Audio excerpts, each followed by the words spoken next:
Le rendez-vous est respecté, mesdames et messieurs. Dimanche, c'est Info 7, la rétrospective de la semaine. Aujourd'hui, nous mettons le cap vers l'Imété, à l'UDPS, où nous recevons le conseiller politique de Félix Antoine Tshisekedi. Il est avocat près de la cour d'appel de la commune de La Gombe et cadre de l'UDPS. Maître Zachary Kenda est avec nous et avec lui, nous allons décortiquer les temps forts de l'actualité de cette semaine. Très heureuse donc de vous recevoir, Maître Zachary Kenda. Merci, madame. Vous êtes conseiller politique de Félix Antoine Tshisekedi. Un internaute m'a dit de vous poser cette question. Est-ce que le propos de Jean-Marc Kabound engage Félix Antoine Tshisekedi personnellement? Bon, je sais que c'est une déclaration qui a fait couler beaucoup d'encre et tout le monde en parle. Il y a des vidéos qui circulent dans les réseaux sociaux et il y a un déficit dans les comportements des acteurs politiques et même de notre peuple. L'UDP s'est battu pendant 36 ans de lutte pour que les gens s'expriment librement et que cette liberté soit démise. Nous ne pouvons pas qualifier le pouvoir des dictateurs ou des dictatoriales et que l'on trouve dans l'opposition qui critique le pouvoir qu'on impose encore une autre dictature. Kabound a fait une déclaration comme tout autre acteur politique. Je l'ai défendu d'ailleurs dans votre chaîne ici, jeudi passé. Ma question est claire. Est-ce que ça engage? Ça n'engage même pas l'UDPS. Même pas lui, mais il parle en tant que simple... Il parle en tant qu'acteur politique. Okay. Et toute déclaration d'un acteur politique n'engage pas son parti. Mais pourquoi il y a un porte-parole dans un parti politique? C'est pour qu'il donne la position du parti. Même du moment où le président Félix, quand il parle à bien des gars, il peut ne pas engager le parti. Il peut dire, mon parti ne s'est pas encore prononcé, ne s'est pas encore réuni pour donner une position idole. Ça ne m'engage que moi. Ça s'est dit en politique. Mais je regrette. Et au-delà de cela, madame, je vais vous dire une chose. Vous aidez aussi cette population à comprendre, c'est pas... Oui, elle est en train de comprendre. Il faut qu'elle comprenne. Il faut qu'elle comprenne. Je ne sais pas pourquoi quand il s'agit de l'UDPS, il s'agit d'une tollée généralisée. Parce que c'est l'UDPS, c'est la plus grande, c'est parmi les plus grands partis politiques, donc vos mots pèsent. Vous n'êtes pas n'importe quel parti, vous n'êtes pas un parti mallette. Oui. Donc il y a des millions de gens qui sont derrière vous, donc vous devez savoir que vous impactez dans la population. Sinon, ces millions de gens-là doivent savoir qu'ils se sont battus pour la démocratie. Et la démocratie, on ne peut pas la concevoir sans la liberté d'expression.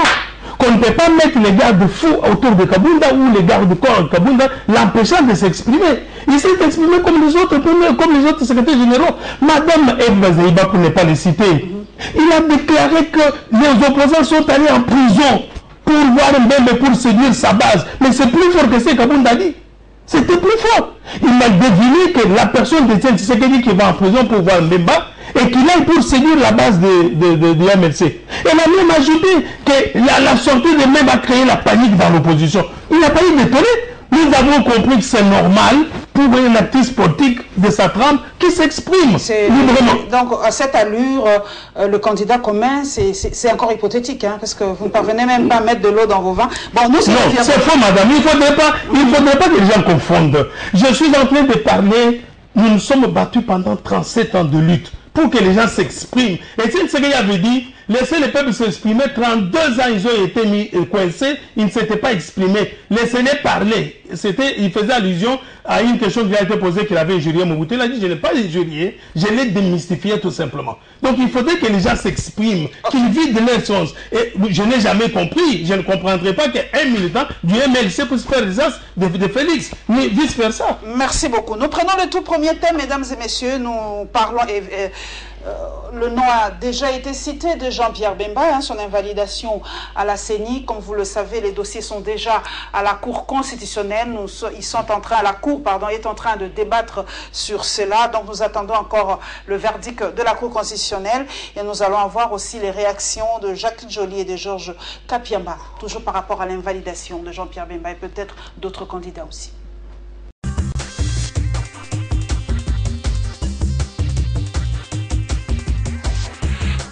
Avec les avocats, nous sommes en train effectivement d'envisager la possibilité, pour autant que la Cour soit aussi indépendante, de faire appel, parce que c'est une décision de la commission électorale qui démontre totalement qu'elle est sous le contrôle du pouvoir en place et qui reçoit des injonctions pour éliminer des candidats.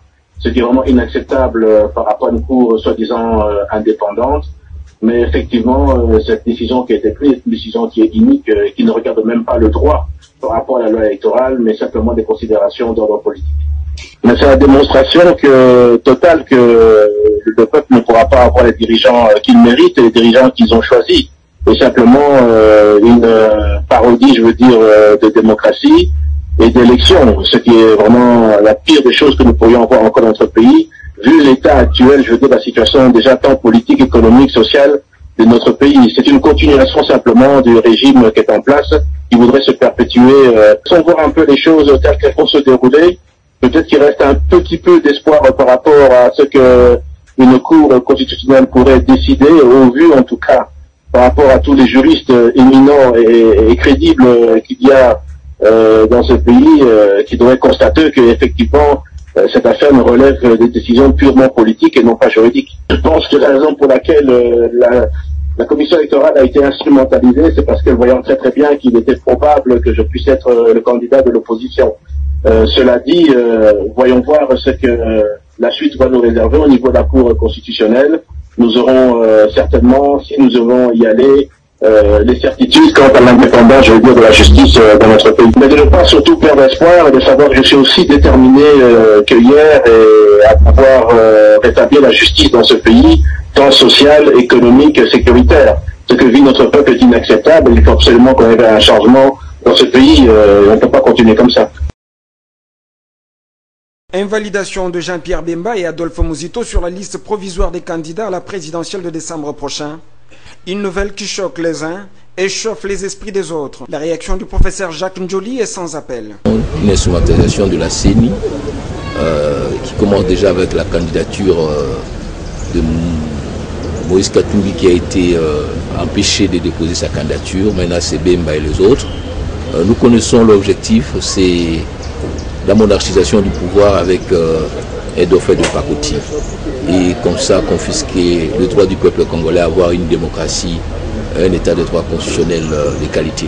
Nous allons prendre la hauteur et nous allons réagir en fonction de l'enjeu civilisation. Pour Georges Kapiamba, seule la détermination du peuple congolais suffit pour ramener la CENI et le régime de Kinshasa sur le chemin de la rationalité. La CENI a démontré publiquement qu'elle est inféodée au pouvoir et c'est regrettable. Et toute la communauté nationale, tous les Congolais, nous devons prendre conscience de ça, travailler en sorte que nous puissions récupérer nos droits en ce qui concerne les processus. Si je connais bien la capacité des Congolais, n'eût été cette mobilisation des Congolais, vous savez que le président Joseph Kabila allait briquer un troisième mandat, mais il n'a pas pu le faire, c'est parce que le peuple s'était pris en charge et a récupéré son destin en main. Notons que le candidat est invalidé avec 48 heures pour saisir la Cour constitutionnelle pour tout recours.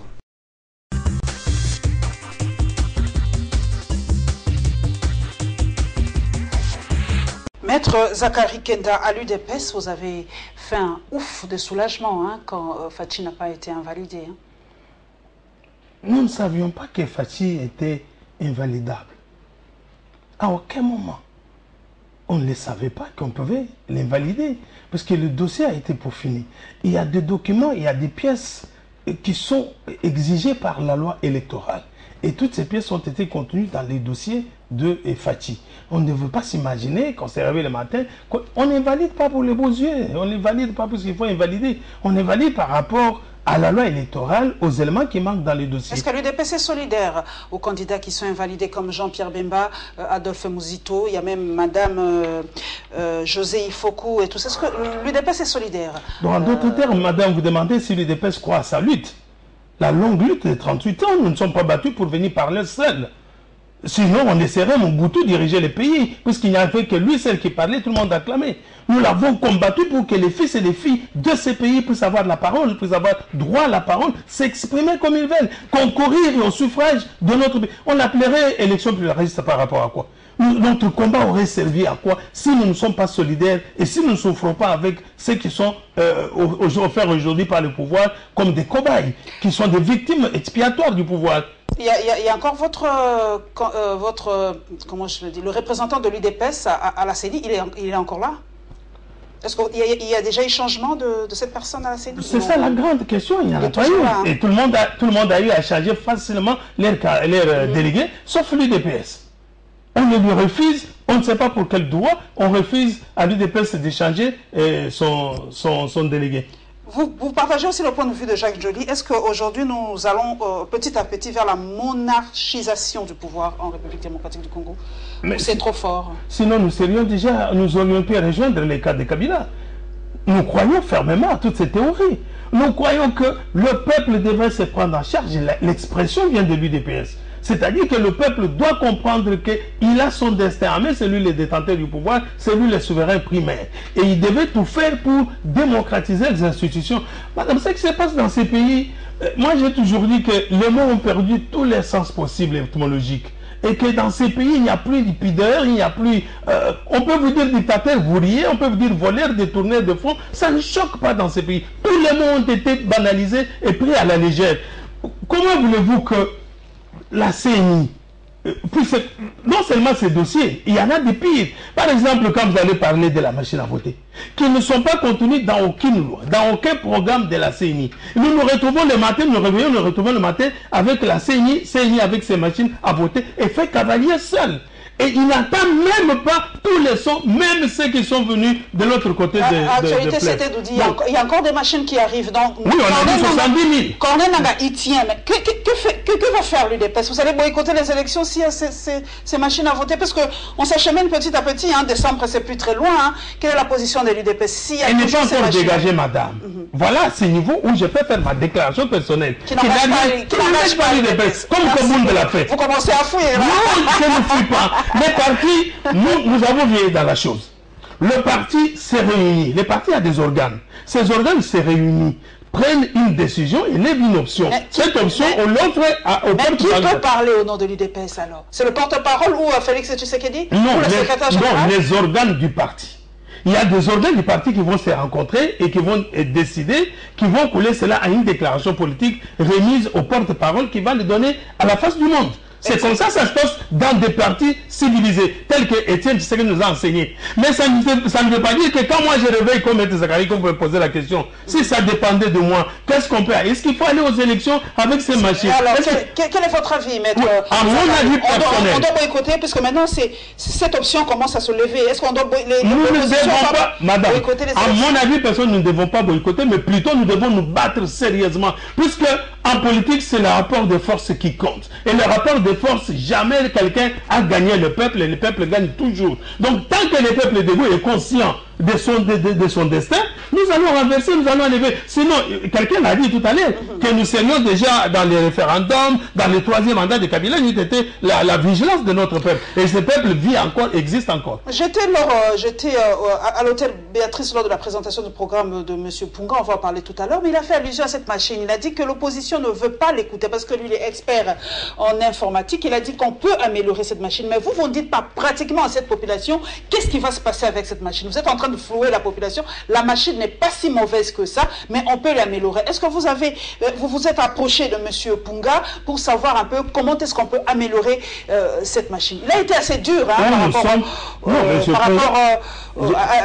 à l'opposition et même à la majorité présidentielle. Je ne proposez pas d'alternative. Je ne le connais pas pour donner mon point de vue sur ce qu'il a déclaré. Nous refusons de réfléchir en Afrique et surtout au Congo. Nous refusons de réfléchir catégoriquement. Et nous subissons ce qui nous arrive. Prenez le cas de Jean-Pierre Mbemba. Jean-Pierre Mbemba arrive dans ces pays. Qui lui a donné les passeports biométriques? C'est ses pouvoirs. Mais qui a refusé à Jean-Pierre Mbemba d'accéder à sa résidence? C'est ce même pouvoir. Et on s'entendait à quoi pour sa candidature? Nous refusons de réfléchir. C'est pour cela que d'autres gens nous qualifient de gens qui aiment danser, qui aiment la musique, qui aiment la femme, qui aiment boire et qui ne réfléchissent pas. Le Rwandais se moque de nous puisqu'il n'y a pas longtemps, nous mangeons encore avec eux, nous buvons avec eux, malgré les 10 millions de morts à l'Est. Donc nous ne voulons pas réfléchir. Cette machine, bonne soit-elle, les élections au premier chef concernent les acteurs politiques, d'opposition comme le pouvoir. Et on ne peut pas se réveiller un individu futile Nanga, s'imposer de lui-même pour imposer la machine à toute la communauté, à a un partenaire. Alors que nous devons partir sur le consensus, nous devons partir sur les dialogues rétablis pour que nous puissions nous mettre d'accord. Puisque vous savez, les élections n'est pas une fin en soi. Il ne faudrait pas qu'on sorte des élections dans un chaos. Il ne faut pas qu'on sorte de la majorité présidentielle. Oui, qu'on sorte des élections dans un chaos terrible. Vous savez, en 2011, paix à son âme, et Tshisekedi, le pays est tel qu'il a vécu grâce à sa sagesse. Est-ce que nous avons une autre Tshisekedi de cette trempe-là qui peut comprendre les choses et dire voilà la Pongi à bébé? On ne sait pas. Mais si c'était un jeune, il faudrait peut-être brûler ce pays. Est-ce que Kabila pourrait accepter que la CENI la proclame Tshisekedi comme président de la République? On aurait été dans la paix? On ne serait pas dans la paix, madame. C'est pour cela que celui qui a proposé qu'on puisse améliorer la machine, on améliore dans quel espace? Il y a beaucoup de choses à dire. Vous prenez dans mon village, il n'y a jamais eu une batterie. On ne connaît même pas l'ampoule comment elle allume, même si c'est une mission catholique. Le courant qui est là, c'est pour les prêtres. Ce n'est pas pour tous les villages. La machine là, quand elle tombera en panne, qui va la réparer? Nous avons vu en 2011 comment les histoires là tombaient en panne, madame. Et qui va les réparer? Et ensuite, la machine, même moi qui suis intellectuel, je ne sais même pas quel bouton, on ne m'a pas encore dit, quel bouton je toucherai pour voter. Ça me prendrait combien de temps, le temps qu'on me montre? Jean-Pierre Bemba a calculé 6 minutes après. Voilà. Et c'est lui qui apparaît, qu'il a tenu compte de tous ces paramètres. Puisque les élections, c'est pour quelques heures, 12 heures de temps. Et il est temps d'apprendre des millions, des 46 millions de Congolais qui vont profiter. Ça va nous prendre combien de jours? Donc il ne faut pas qu'ils parlent pour l'intérêt, parce qu'aujourd'hui, les Congolais, quand ils parlent, derrière les déclarations, il y a un intérêt caché quelque part. Ou soit ils cherchent le pouvoir, ou soit ils cherchent à venir dans l'opposition. Nous restons toujours dans ce même contexte, hein, les recours à la Cour constitutionnelle. La seule femme qui prétendait au titre, il y en avait beaucoup, hein, mais en tout cas, parmi les femmes, Marie-Josée Ifoko a été déclassée aussi, mais elle a introduit son recours, et Adolphe Muzito aussi, parce qu'il y a eu conflit d'intérêts avec le Palou. Rassis, s'il vous plaît.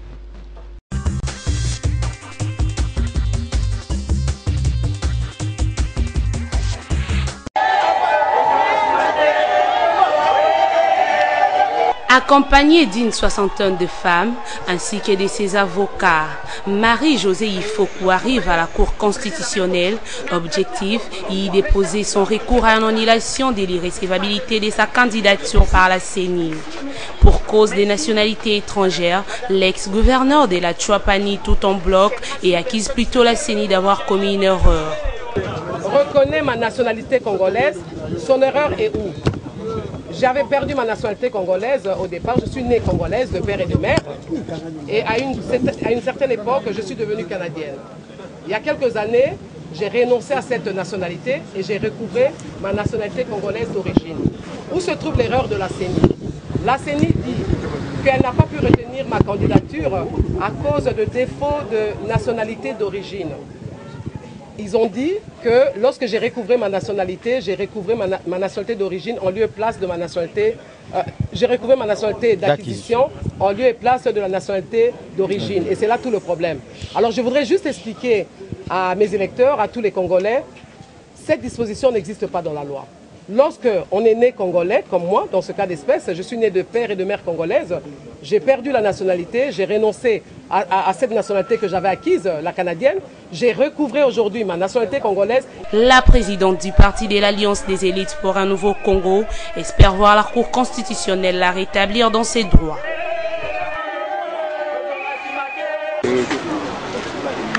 Confiants, les membres du collectif des avocats d'Adolphe Muzito ont introduit les recours à la Cour constitutionnelle afin que celle-ci remette leurs clients dans ses droits.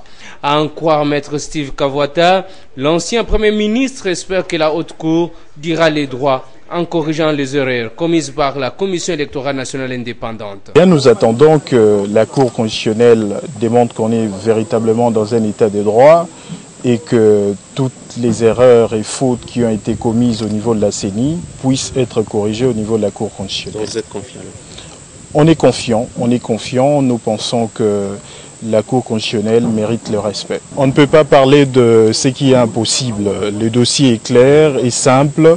Nous estimons que la Cour constitutionnelle va réhabiliter les candidats Adolphe Muzito. C'est bon, merci beaucoup. Pour rappel, Adolphe Muzito a été invalidé par la centrale électorale pour conflit d'intérêts avec son ancien parti politique, à savoir le Palou.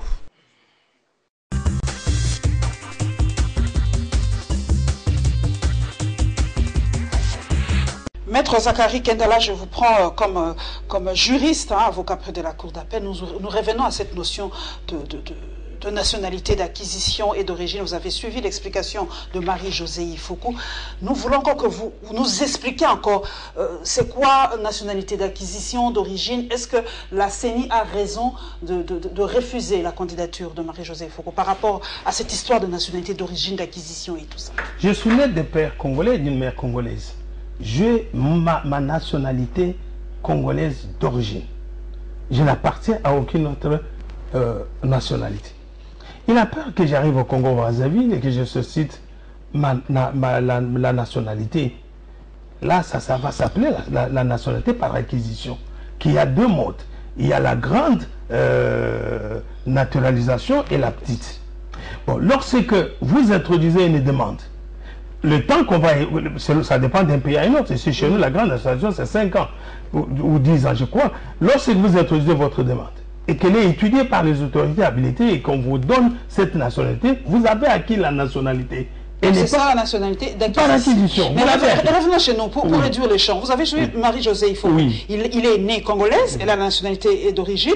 À un moment, elle est devenue canadienne, donc elle a perdu la nationalité congolaise, mais elle a recouvert sa nationalité. Mais, comme vous l'avez expliqué, maintenant c'est la nationalité d'acquisition. Elle a perdu du fait la nationalité d'origine. C'est là où se pose le problème. Est-ce qu'on perd la nationalité d'origine quand on change de nationalité ici en RDC? Oui, la nationalité congolaise est une exclusive. Okay. Donc quand vous la mettez en concurrence avec une autre, vous la perdez automatiquement.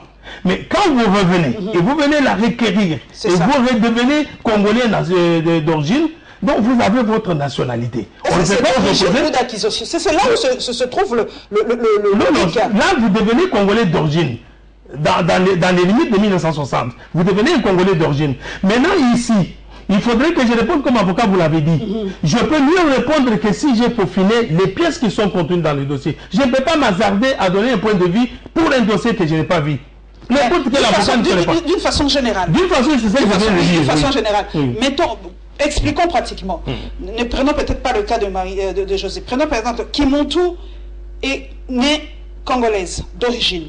Je pars en France, je deviens française, donc je perds ma nationalité congolaise. Tout à fait, au regard de la loi, je deviens française. Voilà. Mais à un moment, je renonce à la nationalité française pour reprendre ma nationalité congolaise. Est-ce que là, je suis maintenant, est-ce que j'ai là la nationalité d'acquisition ou j'ai la nationalité, ou je recouvre ma nationalité d'origine? Vous recouvrez votre nationalité d'origine. Ça, c'est maintenant un cas d'école, puisque notre avocat dit non. Hein. Non, c'est maintenant un cas d'école. Vous recouvrez, vous n'allez pas le recouvrir automatiquement. Il faut encore que vous puissiez vous présenter chez les autorités pour recouvrir votre nationalité. Comment les autorités sauront que vous avez renoncé à cette autre nationalité? Il faudrait les produire des preuves que vous avez renoncé et pour recouvrir votre nationalité d'origine. Pas d'acquisition. Pas d'acquisition. Pas d'acquisition, c'est d'origine. Vous requérez votre nationalité d'origine.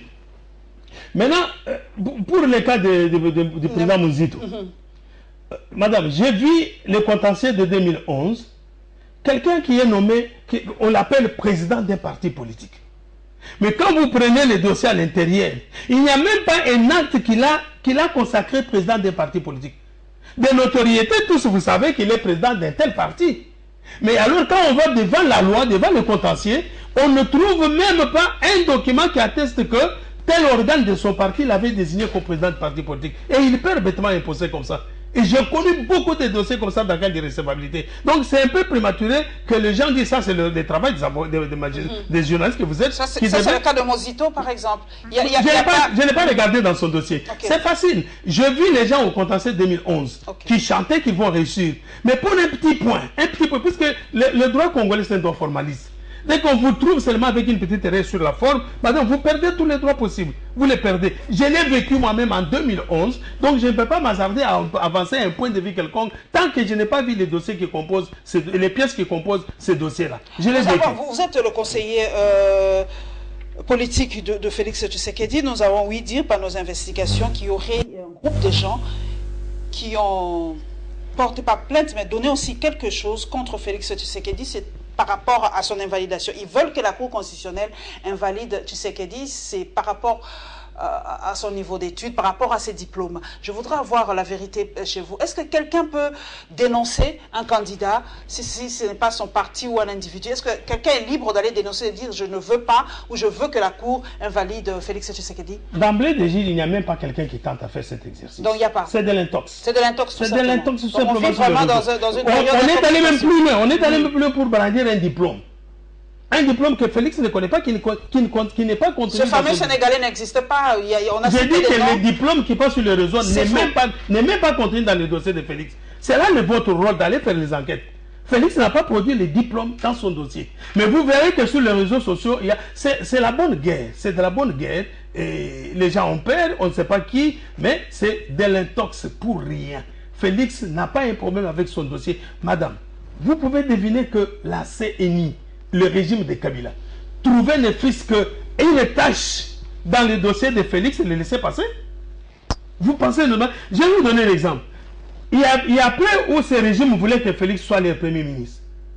Et vous avez vu comment ils sont sautés sur tous les toits pour dire que le corps de papa de Félix allait retourner au pays. Quand Félix, le 24 avril, a tenu un grand meeting à Ndjili, Sainte-Thérèse, il a dit, mais vous m'avez désigné pour que je sois candidat président de la République. De quelle manière vous pouvez me réduire la primature? Ça fait combien de secondes? C'était tollé généralisé qu'on n'avait plus l'argent pour organiser le retour de funérailles de Tshisekedi. Ils ont refusé à la minute. Et si on va trouver une telle bêtise dans les dossiers de Tshisekedi, on va les laisser. Non, l'opinion doit savoir c'est de l'intox. On nous appelle de partout, madame. Nous sommes fatigués à répondre à cette question. Non, vous ne devez pas vous fatiguer. Nous ne fatiguons pas, mais c'est votre rôle. Voilà, nous les faisons, nous disons aux gens, c'est de l'intox pur et simple. Félix n'a pas un problème avec la CENI. La CENI n'est pas l'ami à Félix. C'est Félix qui tire beaucoup. Mais madame, quand vous allez devant les partis de Félix, vous trouvez toute une légion de policiers. Ces policiers, nous ne les avons pas invités. Nous n'avons, ce n'est pas de beaux yeux qui sont là-bas. Ils ne nous aiment pas plus que tous les autres partis politiques. C'est par rapport à un combat que nous menons qu'on doit nous mettre les policiers au nez pour qu'on ne puisse pas respirer. C'est comme de la bonbonne. Donc vous pensez qu'un tel parti qui est traité de cette manière, son leader charismatique de la manière dont on a appelé, tout le monde a dit que c'était icône nationale, c'était un patrimoine national, qui moisit en dehors de la République par ce régime et que ce régime nous trouve vraiment en faute et puisse nous pardonner? Donc, chers téléspectateurs, rassurez-vous, vous avez dit de poser la question. Ce n'est que de l'intox. Personne n'a déposé plainte contre Félix Tshisekedi à la Cour constitutionnelle. Donc le dossier de Félix Tshisekedi est déjà validé par la CENI. Donc nous attendons que cela soit consolidé. Nous restons toujours à la CENI par rapport à la réunion sur les phases de préparation des élections. Comme nous le savons, c'est vers le mois de décembre et la publication du rapport par rapport à la loi électorale. Suivant.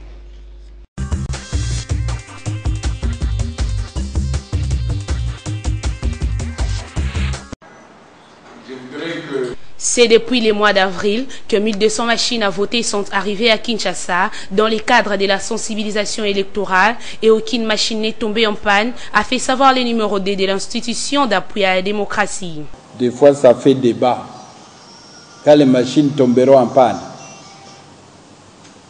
je ne crois pas que ce téléphone est tombé en panne et qu'elle fait des bruits sans contrôle. La machine est tombée en panne. Nous avons prévu des dispositifs de les réparer.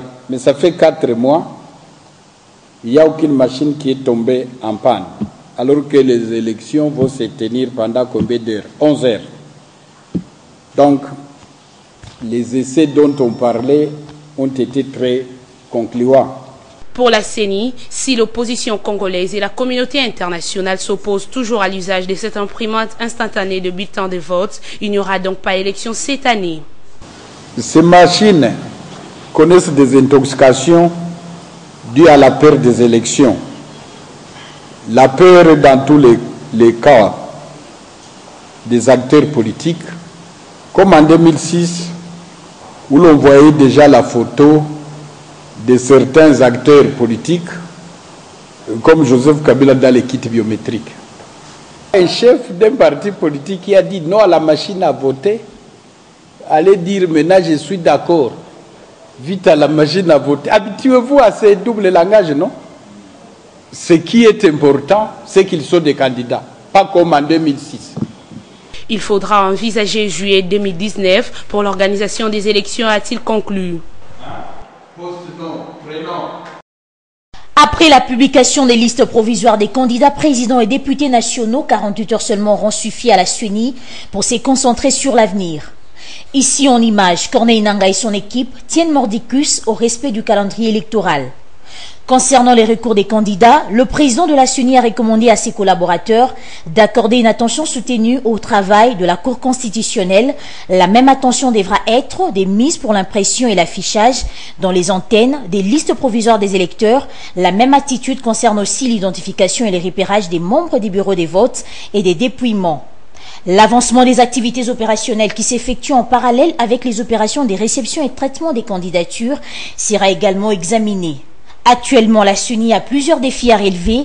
L'identification et les recrutements du personnel devront travailler dans les bureaux des votes et les dépouillements au niveau des centres locaux et des compilations des résultats. L'autre défi à relever, c'est le déploiement des différents matériels électoraux à travers le pays. Cependant, le casse-tête demeure la machine à voter, dont la sensibilisation sur son utilisation sera accélérée par la CENI. C'est dans cette optique que 2 équipes d'experts de la CENI séjournent depuis plusieurs mois en Corée du Sud et en Chine. L'équipe de Corée du Sud va procéder au contrôle quantitatif et qualitatif des machines à voter, tandis que celle qui séjourne en Chine veille à la production, au conditionnement et déploiement de la quincaillerie électorale. Apparemment, la CENI déjoue jusque-là tous les pronostics des sceptiques quant à la tenue le 23 décembre prochain des élections.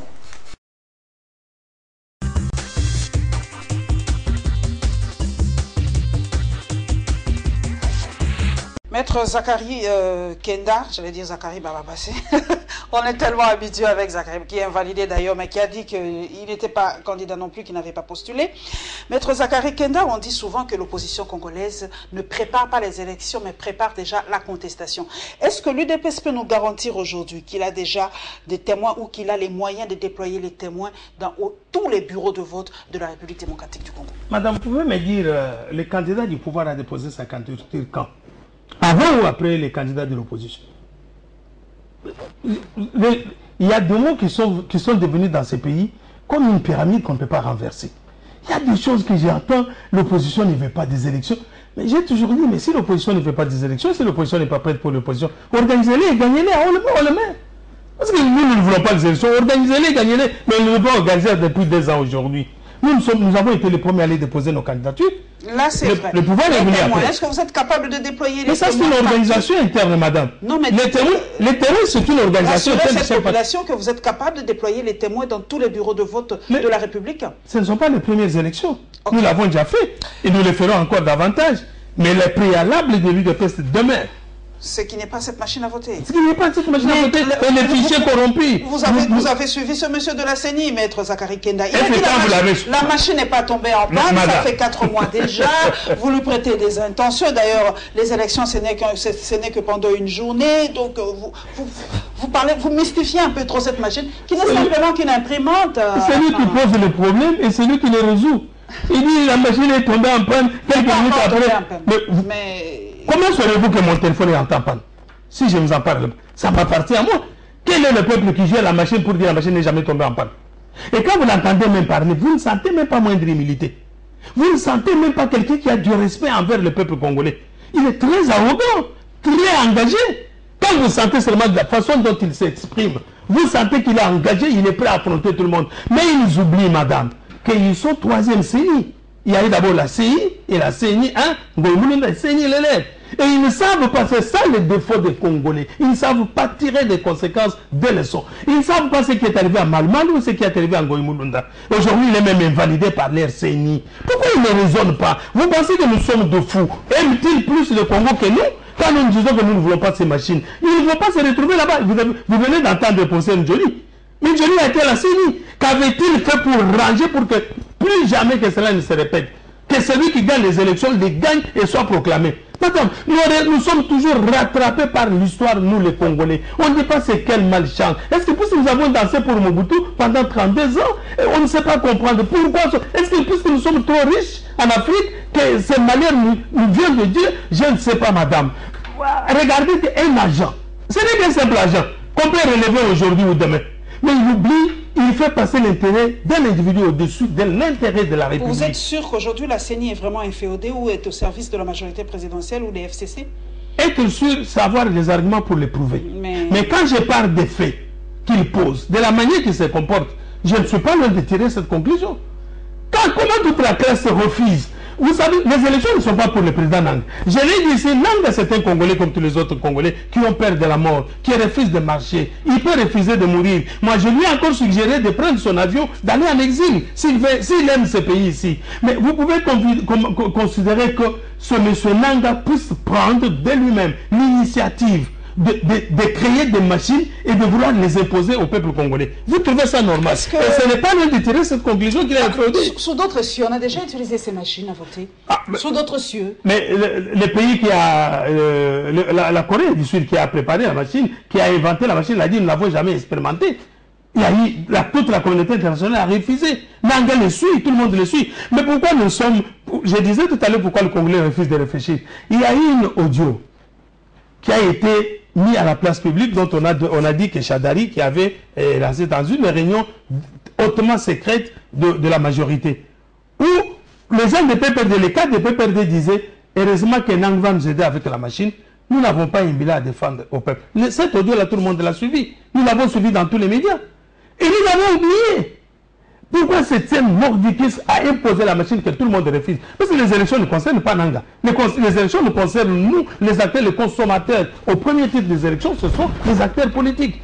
C'est nous les acteurs politiques qui sommes les consommateurs de cette machine. Pourquoi il veut nous imposer? Vous êtes mère, vous préparez un foufou, vous mettez, votre mari vient, il fait le doigt, il dit que non, ma mère ne m'avait jamais habitué à manger tel foufou. Vous vous obstinez, dit je ne refais pas la cuisine, tu dois manger ça. On va vous trouver comment? Même les gens qui viendront pour vous séparer vont trouver, madame, tu es dans l'erreur. Il aurait pu seulement obéir à votre mari et refaire une cuisine. C'est ce que Nang est en train de faire. Mais il oublie ce que va devenir demain le pays après ces élections. Les élections ne sont pas une fin en soi. Il devait se référer à l'expérience de Ngoï Mulunda et de l'abbé Malmal, qui ont été aussi plus arrogants. Vous avez oublié Ngoï Mulunda, il a dit au président de sécurité qu'on est dans Kambuk. Et aujourd'hui, c'est lui qui est en train de pleurer. Il vient d'être invalidé. Je ne sais pas quand il est à Kasumbalesa ou il est à Manono, en train de pleurer. Vous voyez qu'il faut qu'il tire les leçons du passé pour comprendre que nous allons passer, nous sommes des humains. On peut ne pas les chasser, mais ils peuvent mourir. Ce sont des humains. Ils peuvent démissionner d'eux-mêmes. Ils peuvent tomber malades. Corneille Nanga, il tient mordicus, nous l'avons suivi. Hein. Et d'ailleurs, des bruits commencent déjà à courir que si vous ne voulez pas de ces machines, il n'y aura pas des élections. Alors, qu'est-ce qui va se passer en décembre 2018? Est-ce que la vulgarisation, une des pistes de solution serait peut-être, Maître Zakari Kenda, la vulgarisation de cette machine, expliquer aux gens, dans les temps qui restent, comment utiliser cette machine? Parce que Nanga y tient. Comment ça va se passer? Là, nous sommes en train d'y aller où, là? Nous ne pouvons pas vulgariser le peuple tant que nous ne savons pas pourquoi il y tient. Il y tient pourquoi? Nous savons que la minorité au pouvoir a beaucoup de stratégies. Tout ce qu'il faut, ça ne les obéit pas. Il y a eu 2 morts dans cette ville, des marches. Ils ont proposé des recensements, ils ont proposé la réformation de la Constitution, ils ont proposé des référendums. Rien ne les obéit. Ils savent que c'est une face cassée, que s'ils tiennent vraiment à ces machines, nous devons reporter des élections, parce que ça va les profiter. Nous allons à l'ONU, mesdames et messieurs. Vous savez que la SENCO a adressé quelque chose, enfin, a adressé un mémo à l'ONU et nous allons réfléchir aussi par rapport à la CPI. Hein. Plus de détails racistes, s'il vous plaît.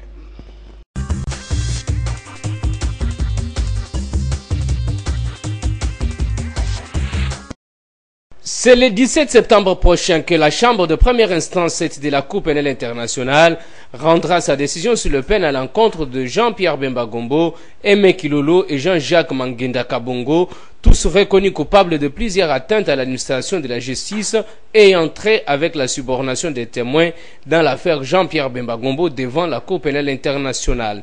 À en croire le certificat de détention signé le 10 août 2018 par le chef du quartier pénitentiaire de la CPI, Patrick Grec, est certifié par le directeur divisionnaire des services judiciaires Marc de Buisson le 27 août 2018. La chambre d'appel qui avait confirmé les peines infligées à Fidel Babala et à Arido, qui sont définitives, avait annulé par contre les peines prononcées à l'endroit de Jean-Pierre Bemba, Aimé Kilolo et Jean-Jacques Mangenda. Jean-Pierre Bemba Gombo, qui a vu sa candidature à la présidentielle de décembre 2018 invalidée par la Commission électorale nationale indépendante, pourrait faire valoir ses certificats de détention lui délivrés par la CPI devant la Cour constitutionnelle, devant laquelle il a introduit les recours pour la recevabilité de sa candidature. Prenons la parole. Devant les Nations Unies, lundi 27 août, le président de la CENCO a fait part aux membres du Conseil de sécurité de l'ONU de son ambition de déployer des observateurs dans le pays en vue de contribuer à l'observation des prochaines élections. Selon Marcel Outembi, qu'accompagnait le secrétaire général de la CENCO, Donatien Tchole, 1026 observateurs à long terme et 40 000 observateurs à court terme seront déployés à travers la RDC. D'après ses dires, la CENCO compte sur l'engagement de la CENI pour accréditer tous ces observateurs qui seront bien formés. Il souhaite voir la centrale électorale faciliter ce travail qui contribuera à l'apaisement du climat post-électoral. Il s'est de signaler que 76 000 bureaux de vote seront ouverts pour les élections générales du 23 décembre prochain. Abordant la question liée à la machine à voter, le président de la CENCO a proposé la tenue d'une tripartite gouvernement, pouvoir, opposition autour des experts pour trouver un consensus à ces sujets. En outre, la CENCO s'est insurgée contre l'instrumentalisation de la justice congolaise en vue d'écarter d'autres candidats de la course, dont Moïse Katumbi.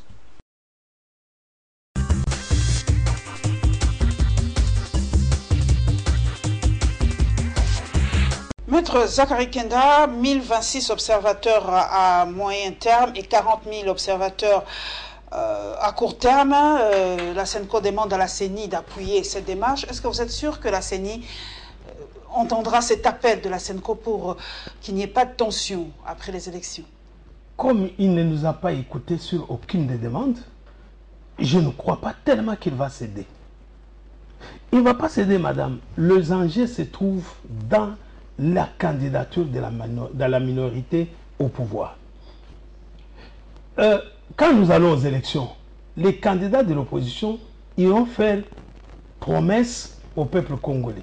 Si vous me lisez, voilà ce que je ferai pour vous. Je ferai ceci, je ferai ceci, et le peuple peut être prenant. Tandis que les candidats de la minorité présidentielle au pouvoir, lui devrait aller défendre le bilan de leur gestion. Et ce bilan, vous le savez, vous êtes journaliste, pas n'importe laquelle. Vous êtes parmi les grands journalistes de cette ville. Et le bilan est catastrophique. Tout le monde l'a dit, négatif. Et moi, j'ai dit qu'il faut inventer un terme pour l'exprimer mieux. Donc, c'est cette peur-là qui veut qu'on a pris Nang en otage par le régime en place pour que Nang bouche les oreilles. Nang, c'est un homme qui a étudié, je m'imagine que c'est un grand intellectuel. Comment peut-il faire fi à toute une nation? Pensez-vous, il y a un seul monsieur dans ce pays qui connaît surtout plus que tout le monde?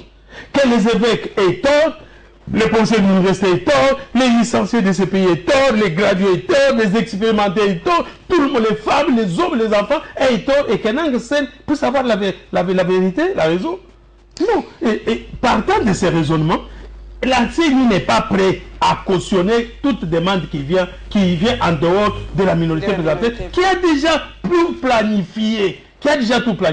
Ce qui sauve la République, c'est cette force que l'opposition doit mettre en place pour faire fléchir Nanga et la minorité au pouvoir, comme nous l'avons fait en 2016. Je vous prends maintenant sous l'angle juridique, la subornation de témoins nous y revenons, ça a fait couler beaucoup d'encre de salive, mais comme on dit aussi, la répétition est la mère des sciences, nous parlons à cette population, nous y revenons avec ce certificat de la CPI. Est-ce que Jean-Pierre Bemba a des chances d'être acquitté? Parce qu'on a ouï dire que quand le principal est déjà tombé, l'accessoire va de soi.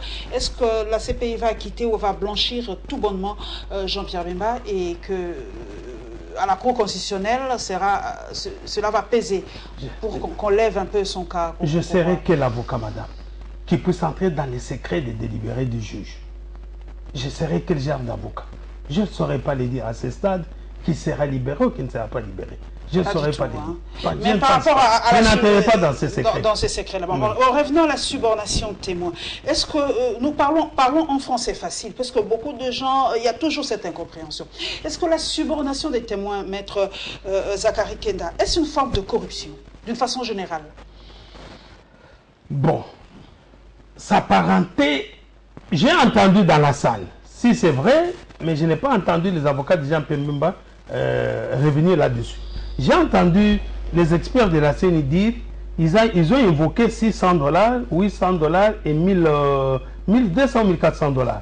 Ah là, ça entre dans les cadres de la corruption. S'il y a eu l'argent. Que Jean-Pierre Bemba aurait donné... Non, je parle de la déclaration que j'ai suivie. Je dis qu'il est difficile à chaque avocat, à tout avocat, de donner un point de vue pour un dossier qui n'a pas confiné, qui n'a pas lu, qui n'a pas les pièces en main. Ça, à moins d'être un avocat génie. D'une façon vraiment générale. Bon, selon les explications que j'ai suivies, si ça a été attesté qu'on a trouvé cet argent, ça entre dans le cadre de la corruption. Mais s'il n'y a pas l'argent, on peut appeler un témoin. On peut dire, bon, quand vous entrez, vous dites comme ça, vous dites comme ça, vous dites comme ça. Ça, on ne parle pas de la corruption. Ça, c'est quoi? Comment on appelle ça alors? Manipulation, injonction Non, on a instruit, c'est ça qu'on appelle la subordination. On a instruit les témoins et aller dans le sens soit de la défense, soit de l'accusation. Dit, écoutez, faites comme ça, parlez comme ça. Mais le plus souvent... Corruption psychique, c'est un peu ça. Bon. Ce n'est pas la corruption. Si c'était la corruption, madame, on n'aurait pas distingué les deux incriminations. Oui, c'est comme le vol et l'escroquerie. Voilà. Dans le vol, vous soustrayez frauduleusement. Dans l'escroquerie, vous usez de manœuvres frauduleuses. Ça s'apparente. Mais ce sont des accusations différentes avec des taux de peine différents. Donc c'est pour dire que c'est un peu compliqué parce que je n'ai pas les éléments du dossier, je me répète, je ne saurais pas donner mon point de vue. La subordination, il peut arriver que en intriguant un témoin, on peut le donner, on peut le soigner. Souvent il peut dire non, si on lui donne avant l'audience, ça entre dans les cas de la corruption. Mais si on peut lui donner cette eau-là après l'audience, il a d'abord déposé comme il devait déposer, et qu'à la fin on sort, on dit bon, prenez votre transport, ça n'entre pas dans les cadres de la corruption. Mais dans les cas sous examen, on ne sait même pas comment ça s'est passé. Nous attendons seulement subordination. Hier j'ai suivi, on a avancé pour la première fois le montant de 600, de 800 et de $1200. Mais les avocats de Jean-Pierre Bemba ne sont pas revenus pour battre en brèche cet élément que l'expert a dit. Et pour la chance d'être acquitté, s'il arrivait. Non, attention. Non, j'allais confondre. Je pensais que vous alliez parler de la Cour constitutionnelle pour le... Bon, s'il arrivait, maître Zachary, s'il arrivait que la CPI blanchisse Jean-Pierre Bemba, est-ce que cela va avoir une incidence par rapport à la décision de la Cour constitutionnelle en RDC? Mais ça doit rétroagir. Quand c'est doux, ça doit rétroagir. La décision, quand elle est favorable à Jean-Pierre Bemba, elle peut rétroagir. On peut l'insérer sur la liste des candidats. Mais s'il est condamné, c'est fort clos, il n'y a pas moyen qu'on puisse le faire. J'ai entendu encore un argument de la CENI. La CENI a parlé de l'article 10 avec 3 éléments. Le premier point qui parle des infractions. Deuxième point qui parle de la peine. Et troisième point qui parle des faits. Les faits qui n'ont rien à voir avec... Et là, je ne comprenais pas, mais parce qu'il n'y a pas de peine sans fait. Il n'y a pas d'infraction sans fait. Et je ne comprenais pas la théorie là très bien, mais malheureusement j'attendais que la réplique des avocats de même qui ont bien étudié le dossier, mais quand ils sont revenus, je n'ai pas entendu qu'on a répliqué là-dessus. Alors on a dit que la CENI s'est basée sur les faits. Et il avait corrompu, et c'était candidat président de la République, donc on l'a invalidé. Donc, vous comprenez qu'il n'y a que ceux qui ont vécu les dossiers. Voilà. Nous devons encore patienter par Mais pour notre Cour constitutionnelle, il ne faut pas vous l'aider. Vous y croyez aussi? Non, je n'y crois pas. Oh là là là là. Hier, il y a eu une très bonne défense, une très bonne accusation de Jean-Pierre Bemba et une très bonne défense de la CENI. Mais ce qui m'a écœuré, c'est le ministère public qui m'a laissé sur toute ma soif. On m'a enseigné, celui qui m'a enseigné, j'ai eu la chance, celui qui m'a enseigné le cours de procédure pénale militaire, c'est un général militaire. Général Ikoulia? Non, le général Man Mukongo Nawel. Nawel, vous le connaissez, il a été président de la haute cour ici. C'est lui qui m'a donné ce cours. Il disait qu'il était, il ne voulait pas, il était dégoûté par la paresse du ministère public. Comment tous ces débats qu'il y a eu dans la salle, Le ministère public, lui, vient avec son réquisitoire déjà écrit depuis son bureau. Il n'a même pas tenu compte de tous les éléments de débat. Non, j'étais écœuré. Je suis resté estomaqué. Je dis, mais alors, vous savez, dans un procès, quand vous ne rencontrez pas le ministère public, ça ne fait pas la beauté des droits. Il faut rencontrer un ministère public qui puisse vous donner un coup, oui, qui vous donne un coup, vous lui donnez un autre. À ce moment-là, on vit les débats dans la salle. Mais il est venu avec son réquisitoire, déjà préparé, Jean-Pierre Bemba, irrécevable, mais non fondé, invalidé, déjà écrit dans son bureau, sans tenir compte de tous les efforts conjugués par les avocats des deux parties. Vous comprenez, il y a un internaute m'a dit de poser cette question, Maître Zagari, pourquoi ça a été retransmis en direct? Moi aussi, je me demandais pourquoi on a déposé ça, parce que je crois que les avocats qui plaidaient contre les experts de la CENI prenaient un gros risque en diffusant cette audience-là en direct. Oui, j'avais aussi, moi, froid aux yeux, au dos. J'ai dit, mais pourquoi on a transmis en direct? Même les conseillers de la Cour, les juges de la Cour constitutionnelle, je ne sais pas pourquoi on l'a fait. Ce sont des choses qu'il faut éviter, puisque les gens ne comprennent pas tous de la même manière. On ne connaît pas à quel degré les uns les autres transportent, même dans leur cœur. Et ça peut faire mouche, et ça peut escamoter et connaître d'autres choses. Il faut ne plus faire cela en huis clos ou sans retransmission en direct. Moi-même, je n'étais pas d'accord avec cette retransmission. Nous prenons maintenant le cas de Moïse Katumbi. L'information judiciaire ouverte en Belgique, ça vient encore ajouter de l'eau dans le dossier de Moïse Katumbi. Chaque jour, il y a toujours une révélation, chaque jour, il y a toujours une nouvelle donne. Et le point de presse de la majorité présidentielle. Rassis, s'il vous plaît.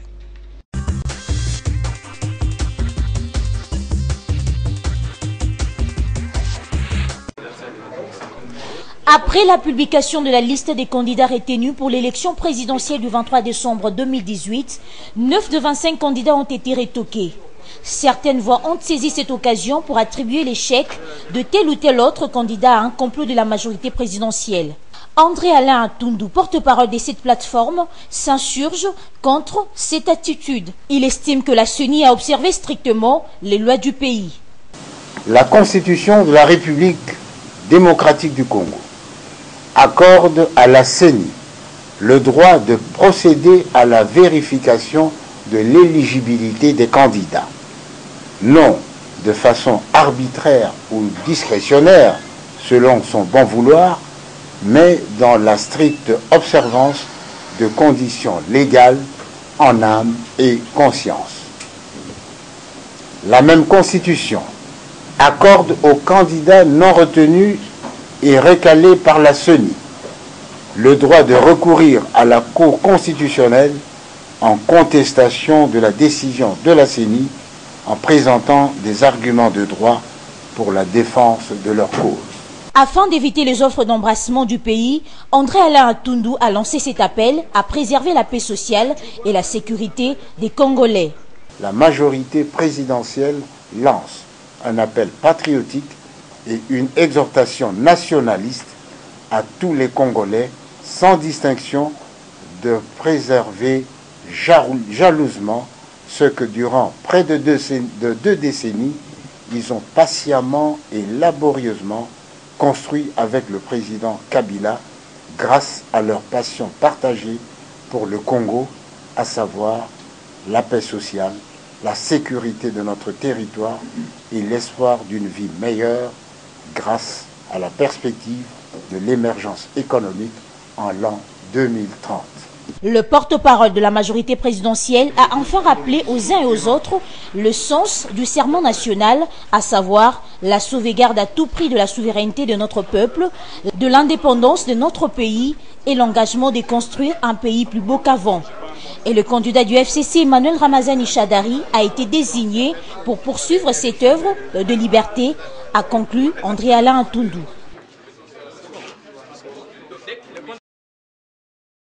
Et il y a des noms qui font aussi peur. Et ces noms-là font peur pour ceux qui sont de la majorité, parce qu'ils ont la truie. Ils ont la peur, mais mieux la truie. C'est pas moi qui l'ai dit, c'est M. Kengo Adondo qui a dit qu'ils ont peur de M. Moïse Katumbi. La prison et l'exil sont les antichambres du pouvoir. Cette affaire-là de passeport, c'est une affaire banale. C'est une affaire qui ne pouvait pas prendre l'ampleur si ce n'était pas Moïse Katumbi. Moïse Katumbi avait ses passeports, mais le passeport a été déconnecté du système. Voilà ce qui est arrivé. Le passeport a été déconnecté du système. Lorsqu'un ministre qui dit des choses à la va-vite, et parfois il s'est contredit lui-même, est monté sur les créneaux pour dire que voilà, Moïse Katumbi a falsifié le passeport, il y a un autre ministre qui a dit que non, c'est nous qui avons fait ça, on a déconnecté du système. C'est ainsi que lorsqu'il arrive à la frontière, et le passeport a été déconnecté. Et c'est tout à fait normal que la justice belge voudrait en savoir plus, si que l'affaire est en instruction. Mais le fait que l'affaire est en instruction ne fait pas de Moïse Katumbi un escroc, un malfrat, un fausseur. Non, pas du tout. Là, quand on dit que Katumbi est zambien, il est italien, on n'arrête personne. On trouve ça normal, mais c'est un débat, non? Mais si c'est un débat, qu'on laisse les gens dire. Nous pouvons aussi nous réveiller le matin et dire Kabila c'est un Zambien, que Kabila c'est un Tanzanien, c'est un Rwandais. On met des choses sur Internet, ça coûte 2 minutes, on les met. Mais ce n'est pas ça, les débats. C'est un débat ordurieux, un débat de caniveau. C'est connu de tout le monde, lui n'a pas falsifié.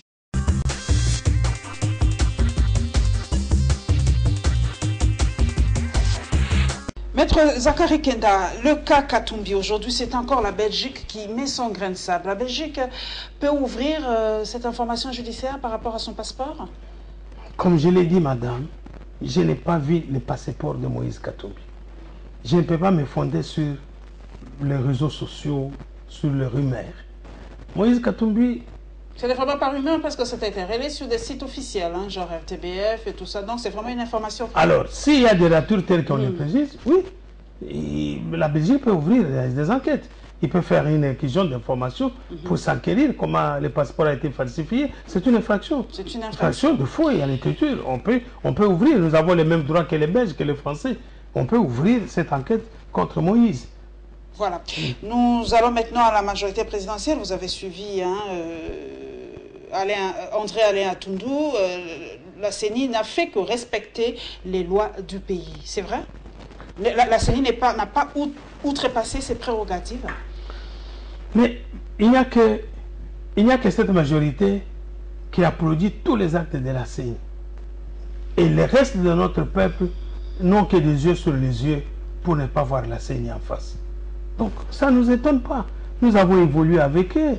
Ça fait 7 ans que la CENI est en place. Ça fait 7 ans que la CENI pose des actes héroïques en faveur de la majorité présidentielle. C'est leur dernière chance, c'est leur carte, leur joker. La carte joker, c'est avec laquelle on gagne. Et on va gagner avec cette carte qui est la CENI. Si la CENI était au service de la nation, je crois qu'on aurait pu chasser Ngoï Mulunda. Ngoï Mulunda a proclamé Kabila comme président, mais vous connaissez sa fin. Émergence d'ici 2030. Réaliste ou pas? Mais nous venons de 2006. De 2006, on nous a parlé de l'émergence 2030. Madame, l'émergence, il ne fait pas beau de dire dans la bouche émergence. C'est lui qui l'a dit là, mon grand frère Atundu, c'est un intellectuel, il connaît. Comment va-t-il aller à l'émergence 2030 quand il n'y a pas la création des emplois? D'abord, l'essence du respect des biens communs. Le mental congolais n'apprête pas ça, avec des tas d'immondices comme ça, avec des usines alimentées où on ne trouve que des maisons qui sont remplacées des usines, avec un peuple au chômage à 99,9%, et nous sommes les derniers sur la liste des nations à travers le monde entier, et vous prétendez dire aux gens, même si on dit que la politique c'est de la démagogie, on doit arrêter quand même. On doit quand même respecter le peuple congolais, puisque dans un minimum d'esprit de respecter ce peuple, c'est un grand peuple qui a fait beaucoup de grandes choses dans ce pays et dans ce monde. On ne peut pas se moquer d'un peuple comme ça. Comment peut-on aller là-bas quand on n'a même pas d'aspirine pour boire, quand on n'a même pas un hôpital pour se faire soigner, quand on n'a même pas une école fiable où les enfants peuvent étudier, quand ils ne savent même pas prendre gratuitement, malgré que la loi les dit, prendre gratuitement l'enseignement primaire secondaire, ils ne savent pas le faire, comment ils vont aller à l'émergence? L'émergence, c'est avoir un niveau de vie très élevé, c'est aller au-delà de $13 par jour. Et nous sommes à moins d'$1 par jour. Par quel miracle va-t-on arriver à cette dans 10 ans? Par rapport au programme, nous allons prendre le programme de M. Punga qui a dit que lui, il se battrait pour avoir 400 000, 300 à 400 milliards, en tout cas les chiffres, mais on va avoir les détails tout à l'heure si je me suis trompée, mais je crois qu'il a dit qu'il a rassemblé tous les chiffres, voilà, tous les chiffres des candidats pour avoir 400 milliards dans son programme, et la réaction du ministre des Affaires étrangères par rapport à la maison Schengen.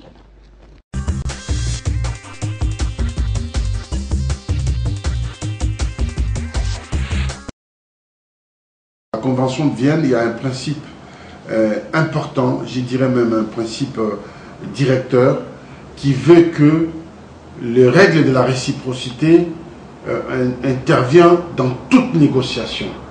Cette règle. La maison Schengen, nous en tant qu'État, nous n'avons signé aucune convention avec la maison Schengen. Nous avons des accords bilatéraux avec des États qui font partie de l'Union européenne, notamment la France, la Belgique, le Luxembourg, ainsi de suite, la Hollande. Nous avons des conventions bilatérales. Mais nous n'avons pas une convention avec la maison Schengen. Donc, si ces pays veulent nous donner un visa, c'est normal, c'est dans les accords. Parce que eux, quand ils veulent venir au Congo, ils ne vont pas à Addis Abeba où il y a l'Union africaine pour demander les visas. Ils vont dans notre ambassade et nous, on leur donne les visas. N'est-ce pas? Ils ont un espace Schengen. S'ils ne peuvent pas donner les visas de l'espace Schengen, ils peuvent donner les visas territoriaux. C'est-à-dire, l'Italie dit, moi, j'ai des accords avec la RDC, par exemple, et je donne les visas d'Italie. Je ne vais pas donner les visas Schengen. D'accord. Mais les visas d'Italie, nous avons des conventions bilatérales. Alors, à ces titres-là, je ne vois pas en quoi nos relations sont entachées. Voilà. Et nous avons fermé la maison Schengen à juste titre. C'est une ASBL qui ne répond pas aux normes de la Convention de Vienne, qui lève un drapeau de l'Union européenne sur son toit alors qu'ils savent qu'ils n'ont pas les droits. Et on a fermé les yeux pendant longtemps, mais à un moment donné, il faut les ouvrir. Donc c'est comme ça qu'on a fait respecter cette Convention de Vienne, tout simplement.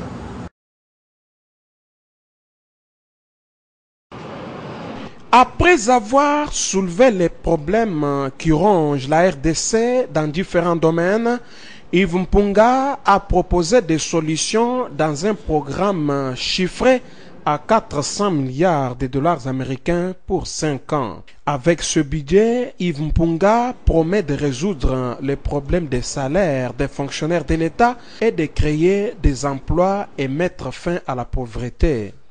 Quel programme allons-nous donner qui puisse satisfaire cette population qui n'attend qu'un miracle?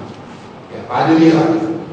Le seul miracle que je vous propose, c'est le travail et la détermination, une gestion dans la rigueur et une justice indépendante, une presse contre le quatrième pouvoir du pays pour faire le travail que nous voulons de la transparence et du développement de notre pays. S'agissant de la question liée au processus électoral, notamment la machine à voter, ce candidat à la présidentielle de décembre 2018 explique qu'il y a la possibilité de transformer ces machines, les rendre bonnes pour le bon déroulement des élections.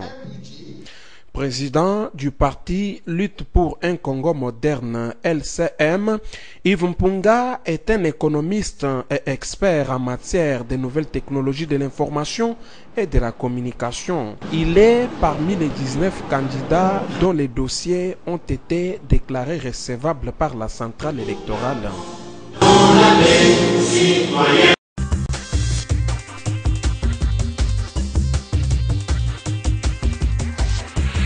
Maître Zachary Kenda, vous avez suivi le vice-ministre ayant en charge des Congolais de l'étranger parler de la maison Schengen. Il a dit tout simplement que nous avons le droit de fermer cette maison parce que c'est le droit à la réciprocité et que cela ne cadrait pas avec le respect de la Convention de Vienne. Oui, mais vous savez que M. Kabila a déjà déclaré dans ces pays qu'il n'avait pas 15 meilleurs collaborateurs. C'était une insulte grave pour les professeurs qui sont avec lui, pour tous ces intellectuels. Il est dans cette lignée-là. Kabila l'avait déjà qualifié, qu'il n'a pas 15 meilleurs collaborateurs. Et Mosengo avait encore mis le clou pour dire que c'était des médiocres.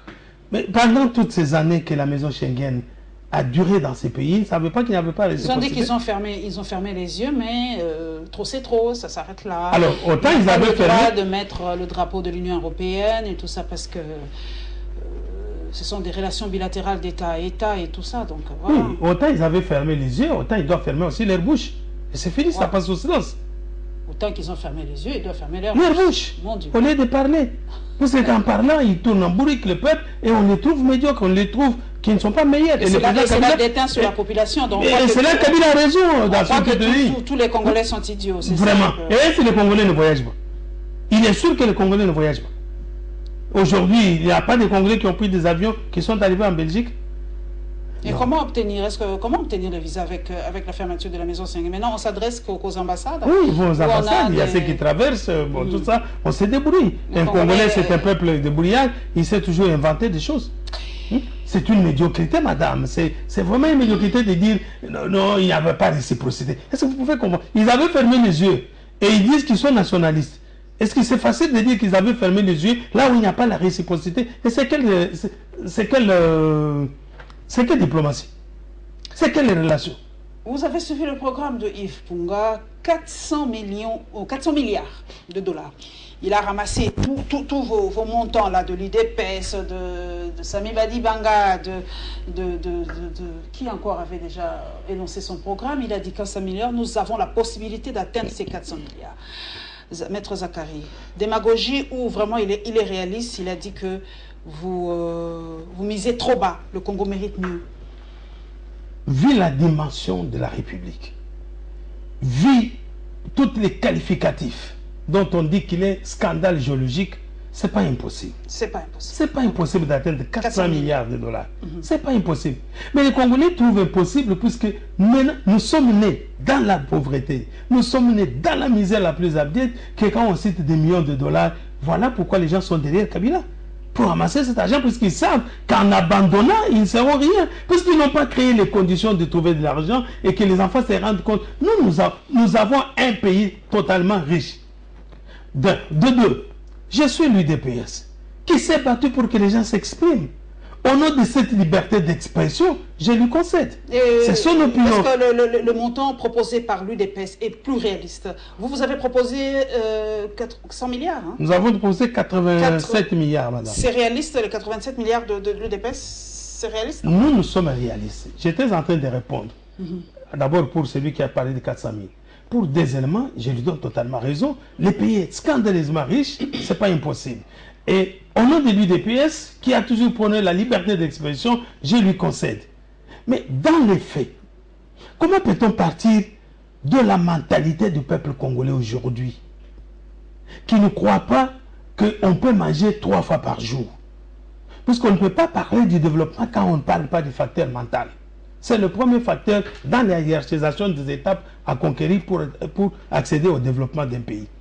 Mais comment va-t-il faire d'un bout à un autre, d'une minute et de quelle baguette magique pour qu'il puisse transformer cette mentalité pour atteindre cet argent-là? Et nous, à l'UDPS, nous avons dit, nous avons cette projection, nous avons cette audace, ce courage de dire que nous sommes un parti politique majoritaire. Nous avons un parti implanté à travers toute la République. Nous sommes capables, puisqu'il suffit que le peuple vous fasse confiance. Et le peuple vous donne une partie de sa légitimité, de sa souveraineté, et que vous puissiez réussir. Vous ne pouvez pas réussir quand vous n'êtes pas avec le peuple. Et nous sommes partis de notre base, de nos combattants, de notre parti politique qui est ancré à travers la République, que nous pouvons faire revenir les Congolais au travail. Et les Congolais au travail, on ne peut pas aller, c'est 8,7 milliards par an. Si vous prenez les budgets du président Félix, c'est 8,5. Nous sommes à 4 ou 5. Nous avons conjugué un effort d'ajouter un 3 au début. Pour ne pas tomber dans la démagogie de croire que nous allons vous amener 400 000. Parce qu'il faut partir de gens. Quand nous allons, combien de temps ça nous prendra pour créer l'outil de travail? Combien de temps ça peut nous prendre? Ça nous prendra combien de temps? Ça fait combien de temps que nous puissions arriver à civiliser les gens, avoir du civisme pour respecter les biens communs et pas détourner? Vous avez combien de rapports? Nous sommes partis des rapports mapping, nous sommes partis des rapports de l'Uzolbambi, nous sommes partis des rapports du Parlement, où des milliards de dollars sont détournés chaque mois. Partant de cet argent, nous allons canaliser. Etienne Tshisekedi est venu au pouvoir à la primature. Il a trouvé... Dans les années 90? Oui, il a trouvé 400 000 milliards de dépenses par jour. Et au bout d'une semaine, il a confiné toutes ces dépenses. Je crois qu'il y a des économistes, il peut aller des banquiers, des financiers, ils peuvent aller vérifier. Il a confiné toutes ces dépenses dans une semaine ou 2 semaines à 1000 milliards par jour. De 400 000 milliards à 1000 milliards par jour. Nous avons encore les gens qui peuvent nous accepter, qui peuvent nous soutenir. Pour les gens, je parle des gens, je parle du peuple congolais, que pour que nous puissions réaliser ces budgets ici, ce n'est pas impossible de 25%. Nous pouvons les atteindre puisque les pays riches, autant ils peuvent atteindre 400 milliards. Mais il y a des facteurs, il y a des choses qui entrent en ligne. Les pesanteurs qui entrent en ligne, que vous ne pouvez pas dire aux gens que moi je vais vous produire 400 milliards. Ça s'apparente à la démagogie. Mais nous sommes restés plus près des réalités du pays aujourd'hui, puisque nous sommes à 5 milliards, nous pouvons encore ajouter 4 milliards par le combat, par les sacrifices que nous allons demander au peuple de le faire, les pays qui n'ont même pas la notion de l'impôt. Ici, on n'a même pas la notion de l'impôt. Les prêts d'impôt qu'on paye, c'est dans des poches des hommes, dans des détournements. Il faut combattre, ce n'est pas un combat de jour. Nous avons une justice que nous devons remettre sur la sellette. La justice élève la nation. Il faudrait que cette justice, ce n'est pas par baguette magique que vous allez la retrouver aujourd'hui et devient une justice saine, un service au service de la nation. Il faut un peu de temps pour secouer, pour montrer les exemples et pour montrer la sanction positive ou négative pour y arriver. Vous êtes candidat dans la circonscription de Moamba, Maître Zakari Kenda, question directe. Vous n'allez pas aussi là-bas pour les émoluments, parce qu'aujourd'hui, c'est l'Eldorado, le Parlement congolais ressemble aujourd'hui à l'Eldorado. Pourquoi Maître Zakari Kenda veut être député? Mais madame, je suis à l'UDPS depuis 82, à sa création. Là, je suis élève en 6e des humanités à l'Institut Kilima Lubumbashi, pour ceux qui connaissent Lubumbashi. Élève. Quand j'ai adhéré à ces partis sans savoir que ça a été. Mais je vais au Parlement, puisque moi je suis sur les traces des 13 parlementaires. Si j'ai été mal élu, on n'aurait pas parlé aujourd'hui de la démocratie. On ne parlerait pas de l'aide longue, la lettre de 52 pages. Il faut qu'on élise bien. Et quand on va élire un bon député, nous aurons de bonnes lois et de bonnes lois pour nous aider. Je vous ai suivi dans une émission quelque part, je ne vais pas citer ici, où vous avez frôlé la question. Vous avez frôlé la question sur les t-shirts et sur les bières. Mais vous avez cette responsabilité aussi, comme les partis politiques, d'éduquer la masse. La masse doit se méfier des tricots, doit se méfier de l'argent. Mais quand quelqu'un vient et vous donne ces $1000, il a acheté vos voix. C'est comme j'achète ma chemise au magasin. Quand je sors, je n'ai rien à voir avec le propriétaire du magasin, je n'ai pas de compte à lui rendre. Et quand je viens, je vous donne $1000. Je ne reviendrai pas vers vous parce que vous m'avez vendu. Et il faudrait que notre peuple arrive, et le procureur général de la République, il est là seulement que pour traquer Moïse Katumbi. Il suffit qu'il entende Moïse Katumbi, pas un clou, pas un clou. Mais ce qui se passe, ce sont des corruptions. Ce sont des corruptions passives. Voilà, là, il tombe vite pour suivre. Mais ce que les candidats font à la population de l'argent à l'air citoyen, comment le PG rappelle cet argent-là? Il est qualifié comment? C'est de la corruption passive et on devait arrêter les gens. Donc Zakari Kenda va au Parlement pour faire la différence. Je suis un candidat de ténacité. Je sais qu'il y a des gens qui trahissent. Je connais comment on trahit pour aller prendre aussi l'argent. J'ai 36 ans dans une lutte et je ne peux pas aujourd'hui me réduire pour aller prendre l'argent du pouvoir, pour aller au Parlement, pour aller chercher les émoluments. Sinon, je vous informe, peut-être que vous ne connaissez pas encore. En 2011, j'étais le meilleur élu de toute la province du Kassai occidental. Et Michael Mwango est témoin. Je ne cite pas un témoin, n'importe qui. Un ministre en fonction, Michael Mwango, avec qui j'étais dans la circonscription de Chikapa. C'est lui qui était passé, si je ne me trompe pas. Mais c'était le pouvoir, c'était les organisations, c'était les élections organisées par ce pouvoir. Alors, j'étais le meilleur, je l'ai tapé comme un petit enfant. Ministre, alors que toutes les opérations de vote étaient entre les mains des enseignants. Je l'ai tapé, j'étais le meilleur. Je ne suis pas mort, je ne suis pas allé chercher des fétiches pour aimer. Je suis avocat. Je me contente de ce que j'attrape par le soir de mon front pour que je puisse survivre. Je ne parle pas aux élections pour aller chercher les émoluments. Si les émoluments viennent pour récompenser mes efforts au Parlement, tant mieux. Mais pas pour aller les chercher. C'est comme une récompense, comme je suis avocat. On me paye. Quand je plaide, on me paye. C'est une récompense à mon travail que j'ai fait. Chaque travail mérite un salaire. Moi, j'aimerais au Parlement pour proposer des véritables lois. Nous n'avons pas de loi au pays. Quand on vous condamne à 5 ans, c'est quoi? Mais sous d'autres, s'il y a des lois où on condamne quelqu'un à 80 ans, 400 ans, 500 ans, il y a des pays comme ça sur cette terre des hommes. Comme aux États-Unis. Oui, et pourquoi les Congolais ne peuvent pas arriver à ces lois? Et Zachary Kenny pense, il réfléchit depuis plusieurs années pour faire changer l'arsenal juridique de notre pays. Et les gens disent aussi que la fourchette doit être pas très éloignée entre les parlementaires et d'autres citoyens, parce que, paraît-il, les parlementaires gagnent trop et que le SMIC est vraiment insignifiant. Nous allons terminer par la rentrée scolaire. Hein. La rentrée scolaire, c'est déjà ce lundi. Alors, la réunion paritaire gouvernement, syndicats et l'annonce de la marche de 19 septembre de la dynamique d'élection avec Moïse Katumbi.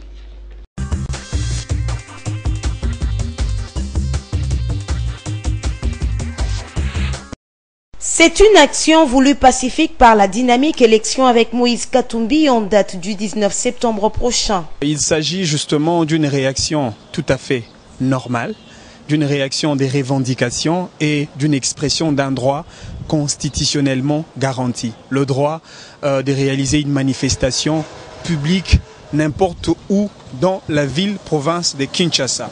Manix Iyenda, organisateur de cette marche, revient ici sur l'objectif poursuivi. Il s'agit simplement d'une marche réclamant les retours de Moïse Katumbi Chapwe, un homme libre et un homme qui bénéficie justement de ce droit civil et politique afin de participer au scrutin du 23 décembre 2018. Quoi de plus normal parce que Moïse Katumbi est un sujet indélébilement attaché à ce dialogue de la Saint-Sylvestre. Vous n'êtes pas sans oublier que Moïse Katumbi a été cité nommément comme l'une des figures emblématiques qui devrait en principe bénéficier de mesures de décrispation politique. Malgré la publication de listes provisoires, ce membre de l'ADEC se dit confiant qu'une fois Moïse Katumbi au pays, la CENI recevra sa candidature à la présidentielle. Si les accords ou si les acteurs politiques se mettent d'accord au sujet du retour de Moïse Katumbi, cela va répercuter en termes de conséquences logiques au niveau de la CENI et la CENI va entériner cela comme une mesure exceptionnelle afin que la candidature de Moïse Katumbi soit retenue et qu'il dépose en bonne et due forme son dossier en tant que candidat. Il appelle par ailleurs la population congolaise à répondre massivement au rendez-vous du 19 septembre prochain. Et nous allons marcher en mémoire de ces martyrs qui nous ont quittés dans cette lutte qui n'est pas encore. Nous allons nous retrouver à partir de Tchangou jusqu'à la CENI. Les organisateurs disent avoir déjà contacté les autorités congolaises pour cette marche dont le point de chute est le siège de la Commission électorale nationale indépendante située dans la commune de la Gombe. Cependant, aucune réponse ne leur a été donnée. Ce lundi 3 septembre, les élèves vont renouer avec l'école, ceux dans la plus grande quiétude. En effet, les enseignants qui faisaient planer le spectre de boycotter la rentrée scolaire se sont ravisés. Au cours d'une réunion paritaire entre le gouvernement représenté par le ministre d'État à la fonction publique, celui de l'emploi, travail et prévoyance sociale, le ministre de l'EPSP, les vice-ministres du budget et des finances et le banc syndical, ces derniers ont à l'issue d'un échange à bâton rompu assuré avoir trouvé gain de cause à leurs revendications, parmi lesquelles figure la gestion de la MESP et celle du FPN. Il y a eu échange fructueux entre le gouvernement et le banc syndical et que dans cet échange, nous nous sommes mis d'accord que la mission de contrôle de NP s'accélère, 2, que les problèmes liés à la paie complémentaire des enseignants de la ville de Kinshasa va s'effectuer en 2 temps, en octobre pour la moitié et en novembre pour l'autre moitié. La gestion des mutuelles de santé et du fonds de promotion de l'éducation, cette gestion est aujourd'hui restituée aux enseignants. Comme pour les élèves, le porte-parole de l'intersyndicale de l'EPSP va inviter les enseignants à ne pas sécher leurs établissements scolaires dès ce lundi 3 septembre. Quant à la rentrée scolaire 2018-2019, tous les syndicats affiliés à l'intersyndicale ont été convaincus des avancées que le gouvernement a fait dans les différentes préoccupations des enseignants. Et nous invitons les enseignants de reprendre le travail dès ce lundi 3 septembre 2018 et que les parents envoient les enfants à l'école, quel que soit l'uniforme qu'il a. S'agissant du conflit entre les PSP et la formation professionnelle autour de la gestion de l'enseignement technique et professionnel, le ministre d'État en charge de la fonction publique s'est engagé à en rendre compte au Premier ministre au regard de l'exacerbation de la situation sur le terrain. Quant à la prime spéciale des inspecteurs et à la caisse de retraite des enseignants, elles seront débattues lors de l'atelier résidentiel prévu la semaine prochaine.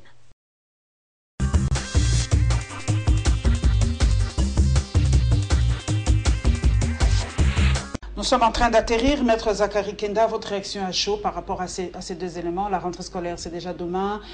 Pour vous, le niveau de l'enseignement en République démocratique du Congo, comment vous le trouvez? Non, j'étais avec un membre de la majorité qui avait dit que c'était... il a qualifié ça d'une bombe à retardement, la formation de nos enfants aujourd'hui. Que l'éducation est en perdition. C'est déjà en perdition depuis plusieurs années. C'est toujours les mêmes discours, les mêmes discours, les mêmes discours. Les enfants doivent venir, quel que soit l'uniforme. C'est l'expression de faiblesse. C'est un aveu d'impuissance. C'est ici qu'ils devraient montrer leur biceps que nous devons atteindre l'émergence en 2030. Quel que soit l'uniforme. C'est un aveu d'impuissance, madame. C'est un aveu de pauvreté avancée qu'on appelle les enfants à venir à l'école avec un uniforme. On va voir d'autres enfants en uniforme tout nouvellement cousu et votre enfant en uniforme d'il y a 3-4 ans qu'il a utilisé et ils vont appeler ça les pays tend vers l'émergence d'ici 2030. S'agissant de Moïse Katumbi, mais il n'y a pas que Moïse Katumbi. Mais s'ils avaient la volonté, si Moïse Katumbi était mauvais, mais ceux qui sont tout à côté ici à Makalis, pourquoi on ne les libère pas? Et nous parlons beaucoup plus de Moïse Katumbi, nous avons perdu même de vue que nous avions un acteur politique que nous ne voyons pas, celui de Boundoudia Congo. Où est-ce qu'il est? Mon Dieu, comment il s'appelle encore celui-là? Oh Boundoudia Congo, il est au Yabouadia Mayala. On ne parle pas, les Congolais ne parlent plus de lui. Il y a les Diomin Dongala, il y a les Franck Diongo, il y a les bâtonniers Mouyambo qui croupissent là-bas. Et on n'en parle pas, c'est quel genre de pouvoir? Mais je n'ai jamais compris qu'un recherché de la justice arrive à la frontière, on le cherche pour l'arrêter. Il y a un mandat d'arrêt international. Et qu'il rentre. Qu'on le laisse partir, qu'on refuse qu'il entre. Il y a un mandat d'arrêt international. Et ce mandat-là, on a dit qu'il n'avait pas la nationalité congolaise. C'était mis au nom de quelle machin? C'est quelle nation qui a demandé de l'arrêter? Vous voyez que Kabila avait raison. Nous avons vraiment des médiocres qui ne connaissent pas le travail. Ce sont des on dirait qu'ils ont tâtonné pendant 17 ans. Ils n'arrivent pas quand même un jour à s'assurer qu'ils ont compris la politique. Ce sont toujours des stagiaires. Il lance un mandat pour quelqu'un qui n'a pas une nationalité. C'est quel pays qui va l'arrêter? L'Italie? Merci à Maître Zachary Kenda, conseiller politique de Félix Antoine Tshisekedi, avocat près de la Cour d'appel de la Gombe, cadre de l'UDPS. Et je vous le précise, il est candidat député national dans la circonscription du Moamba, dans la ville-province de Kinshasa. Merci à toute l'équipe technique, à Rassi Salou Banzadio et à Freddy Kipemont à la régie finale. Et merci à celle qui m'a habillé ce dimanche. Merci à Matou Belelo dit la doucheuse. Merci à toi pour ce beau boubou et nous nous retrouverons mesdames et messieurs avec un réel plaisir le dimanche prochain, même heure et même chaîne.